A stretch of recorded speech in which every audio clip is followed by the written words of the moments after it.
Hey guys, this is Anthony. Welcome back to another video. This is such an interesting position. It feels like I'm like. Anyway, this is the top 20 favorite movies video because I don't know. I don't know. I just wanted to, I guess. Probably be a normal video. I think you never know. Okay, so number 20, my hand is Blue Velvet, by David Lynch. David Lynch, rest in peace, his soul. Brilliant guy. This is just a wonderful movie. Very like dark, but very like fairy tale like. The world is so cool. How it kind of is a mixture of a bunch of different time periods. It's a very silly movie too, and just all around great. Number 19 is Down with Love, directed by, I think his name's Peyton Reed. Just to double check that. Yes, starring Ewan McGregor and Renee Zellweger. Such a crazy, absurd movie. Feels like a satire a little bit. Super clever and just it's a lot to take in. And I'm really glad it's having this kind of revival in this little letterbox era we live in. More people are watching it, enjoying it. It's an insane movie, and I very much recommend it. Number 18 is Beetlejuice, because it's just a great movie. Everyone loves Beetlejuice.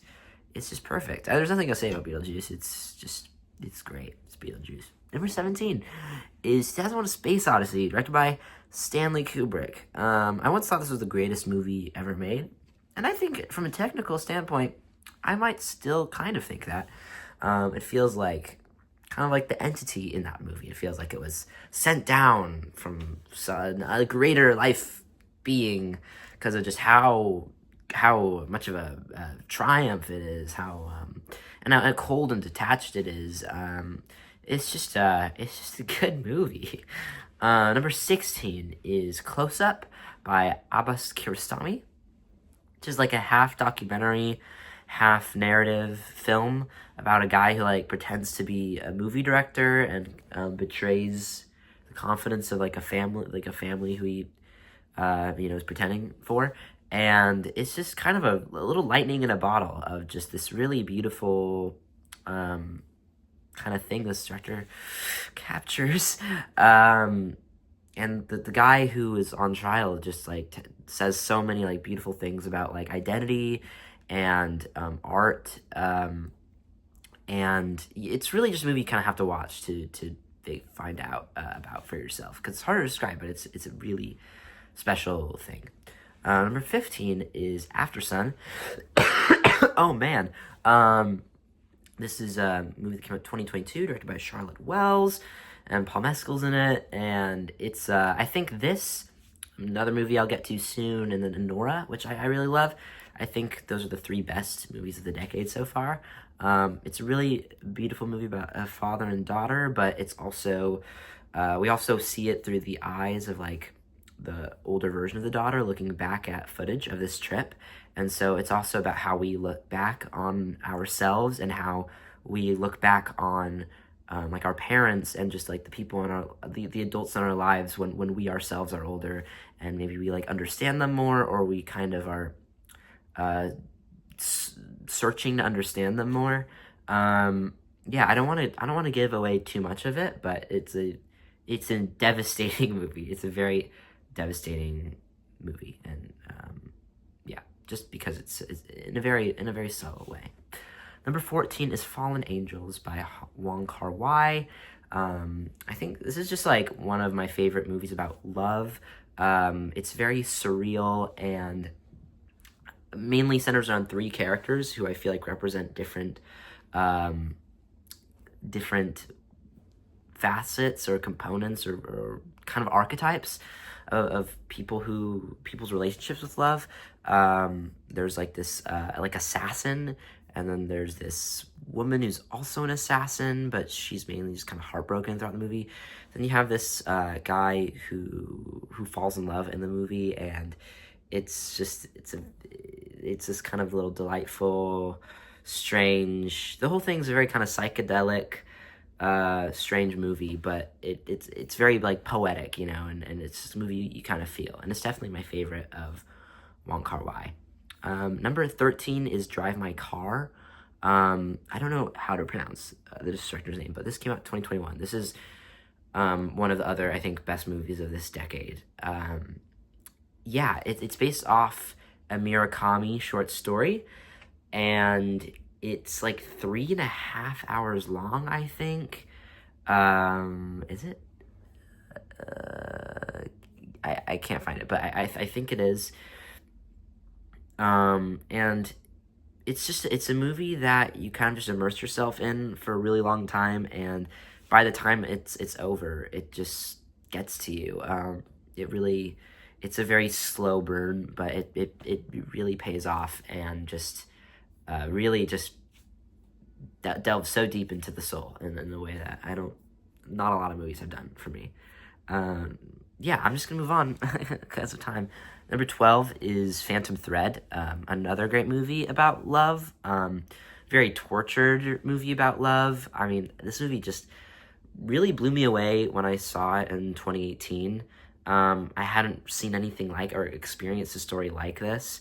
PTA, Daniel Day-Lewis, incredible cinematography. I love like the film grain, incredible score, incredible costumes, great acting, and just to have a story. It's almost like it feels like a gothic love story a bit. Oh no. In just how you really buy into this romance that is so toxic, and there's so much like psychologically going on with it. It's a movie about power. I don't know, the masculinity. There's a lot of different things you can pull from it. But maybe I'm talking about it too much. It's a great movie. I recommend it. Number 11, Sunset Boulevard. Wow, such a good movie. It's insane. 1950, written and directed by Billy Wilder. It's just so iconic, and it's so good. It's just perfect. It's airtight, and it's delightful and funny and creepy. It's like a gothic Hollywood drama. I'm just gonna move on. Incredible movie. Number 10, Cinema Paradiso. And then I might blow through the top 10 a bit, because it's just kind of like, it's hard to talk about these movies. They're just really good. Cinema Paradiso, though, it's just an excellent movie. It's hard to say more than that. I just highly recommend you watch it. It's about this little boy and this man named Alfredo who works at a movie theater, and it's about, I guess, just the way the impact that movies can have on us, and the ways it can uplift people and bring people together and represent parts of our lives, which really becomes a thing in like the last third of the movie, which just destroys me every time I see it. And I saw it at the Prince Charles Cinema in London once, and I'm not gonna say like how it ends, but being in that theater, seeing a person in a theater basically in that movie, it was just so mind-blowing. Okay, moving on. Number 9, Rolling Thunder Review, Bob Dylan's story by Martin Scorsese. So this is a documentary about Bob Dylan, and I just love Bob Dylan, and I love Scorsese. I love this tour. I love the footage in it, and I love the creative way Martin Scorsese put it together, where not everyone loved this about this movie, but it kind of blends fact and fiction, and I just think that's really fun. There's a lot more I could say about it, but it's just it really has an effect that really worked for me, and I think it's sort of a satire of documentaries or music documentaries, and kind of portrays this this time in this bit of a mocking way, where it's sort of like, what does it mean? Doesn't really mean anything. But maybe it does. I don't know. I should write something about this movie, but for now I should move on. Number 8 is Inside Llewyn Davis by the Coen Brothers. Just fantastic. Just a phenomenal movie that is so devastating, and lightly surreal. I think a common thread with a lot of these movies is there's like a light surreal quality to them, and this movie is definitely grounded in reality, but has this sort of sort of folk tale like sweep to it. And it's a movie about folk music and about a folk artist, and it's about grief and um, implicitly depression, and it's just a warm hug, and it's what got me into, I think, like the Greenwich folk village scene that would eventually get me to Bob Dylan and everything. An incredible soundtrack as well. Okay, number 7 is Fantastic Mr. Fox. This was once my favorite movie. It's just the best animated movie out there. It's one of the funniest movies ever. Yeah, I mean, it's just really good. There's so many good lines in it. It's incredibly quotable. There's a lot of heart to it. The color of it is just, it's just a vibe. It's just a really delightful movie, probably the most delightful movie on here, maybe ever. Number 6 is After Hours by Scorsese. This was also once my favorite movie. It is so awesome. It's such a New York movie. It's just about a guy who's lost in Soho, and he's trying to get home the entire movie, and he can't. And it's a very surreal and absurd movie. I personally think it is about a guy who goes to hell. It's like kind of a Dante-like thing in my view. But it's a just incredibly well plotted comedy too. It has such good performances by Griffin Dunn, and Catherine O'Hara's in it, and Terry Garr's in it. It's very underappreciated. It's also sort of having a revival of sorts, but yeah, it's just great. Okay, number 5, 8.5 by Federico Fellini.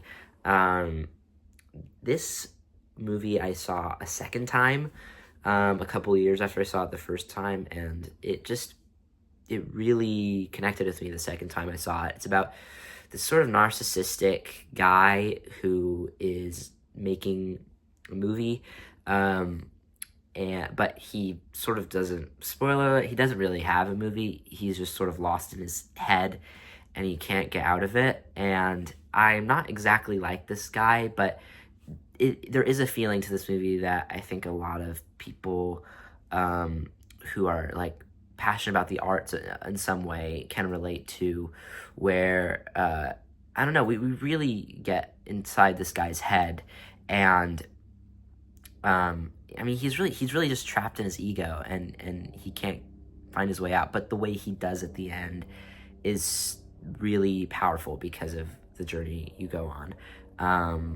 Yeah, I don't know. I think I could also write something about this movie too. But it's just a great movie from a master filmmaker. Okay, 4, Eraserhead by David Lynch.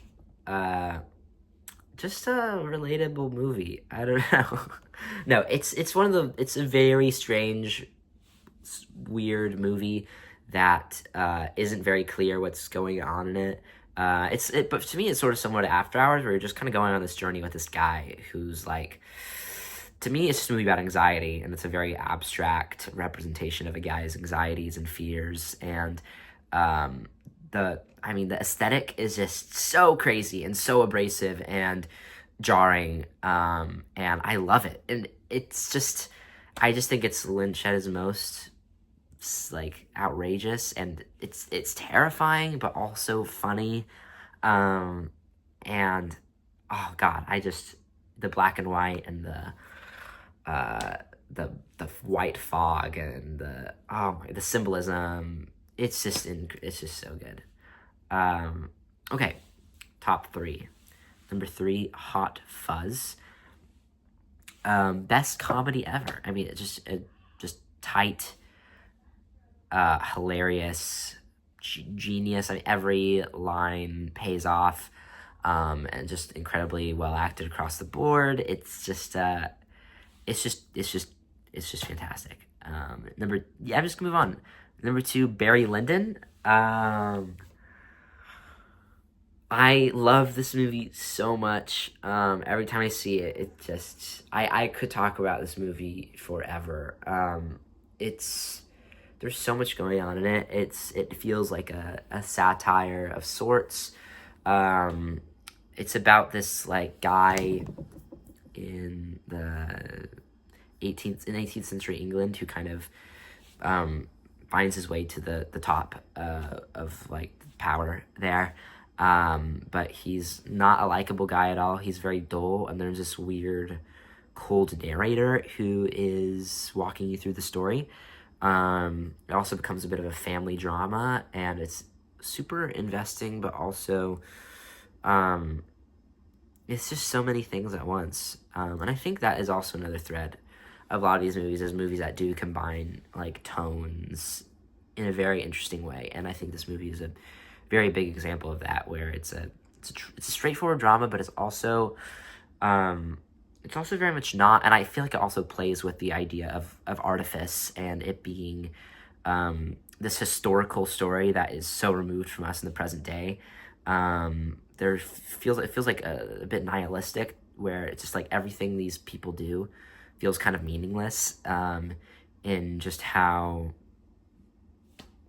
I don't know. I think there are a lot of different ways to read it, but I feel like it plays with the kind of farcical way we view history at times, or this era at times.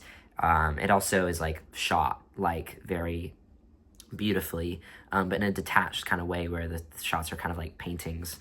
Yeah, a lot more to say about that, but I'll just press on to number one, which is also many things at once, and is just the best movie ever, in my opinion.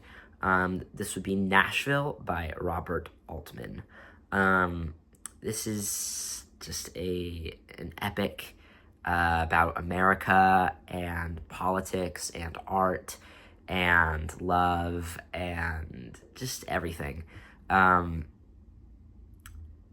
Yeah, I mean, to talk about this movie, I really just want to talk about the ending, but I don't want to spoil it. So, but I will just say that there's so many characters in it, but it really feels like everyone has a place. It feels like it's like more of a tapestry than anything, than a straightforward story, where it's like it's kind of a slice of life, but the ending just makes it all kind of come together and lets you piece out a lot of things that you didn't think much of the first time. And it's sort of like it's definitely a commentary on America, and it's sort of depressing but also uplifting in some way. Yeah, and there's so much music in it, and I love a lot of the music in it. It is very much about the Nashville music scene during the 70s. It feels like a historical period piece about Nashville during this time, but it was made during the 70s. So that just goes to show how kind of feels like almost anthropological, kind of like how I feel like White Lotus really captures a lot of truths about today in almost a kind of omniscient sense. I feel like Nashville does the same. Not to overhype it, but I definitely recommend it. Okay, well, that is it. Nothing weird happened. Anyway.